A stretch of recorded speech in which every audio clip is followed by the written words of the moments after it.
we didn't comprehend the vastness of it or what it would happen in such a short time. We were just making a music video that we thought was cool. Damien, the lead singer's sister, was a ballroom instructor in Orlando and had a ballroom in like the back part of her house. And so that's the setting of Interesting. we went out and bought the treadmills and sort of put them together and just tried to figure out something really interesting to watch that was going to be kinetic and exciting. And it was fresh. a sensation. Like looking back on it now, because that's like right when I first started getting into music. Uh-huh. And I remember that video being on MTV and VH1 like every single day, you know? And it's like that era in particular, it's really, because the internet of course existed before that, but that was when social media started. Like MySpace was big at the time. This might have 2005, that was pre-Facebook. Like, I think Facebook was like right on the bubble, but it didn't really blow up until I was in high school. Yeah. Maybe like 2006, 2007. Yeah. So when you guys were filming the video, how much of it did you choreograph it? Did his sister help at all with like the movements or the dances? Like, how did that work? We were not dancers. I mean, at all. and to jump around on the treadmills, we were kind of just lost in terms of like what does it look like? How does this feel? Does this have a right sort of flow? Is there arc to this thing? And honestly, we really didn't know what we were doing. Trish, Damien's sister, is a choreographer, and so she could kind of sort of size us up about who has a certain amount of skill, who's going to get really hurt versus not as hurt. And we just you guys could have gotten really hurt doing that. There was a couple of not big injuries, but like definitely some experiments that were like failed, and wipeouts had happened. I'm sure.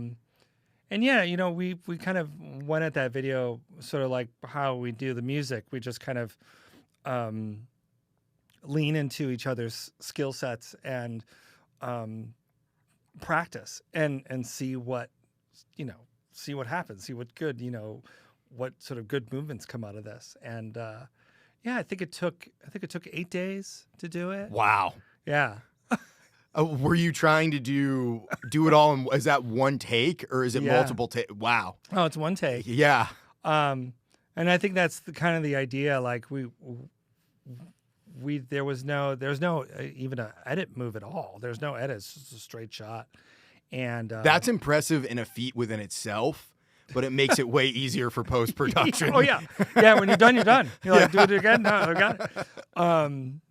And so for us, that was, the one of the real tricks of it was how do we make this, 3.5 minute song and this movement never become boring, never become stale, always sort of interesting to watch. And by the time it's over, everybody that's watched it feels like they've been on a bit of a journey, something that maybe they could have done, maybe something that, like, holy cow, this is like any band could have pulled this off. But totally, 100%. But it takes, I think, the bravery of being willing to look silly. Oh, sure. Because it's like this could be, you could have released it into a which most of the time that's what happens with music. You release something into a vacuum, it just goes straight into the void. And go on.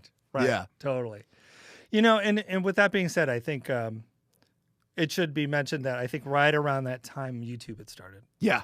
And so I think that was like 2006. Yeah. So like when we seeded it in that thing, that's when things really sort of took off for the video. And I think the virality of that and that platform particularly was suited really well.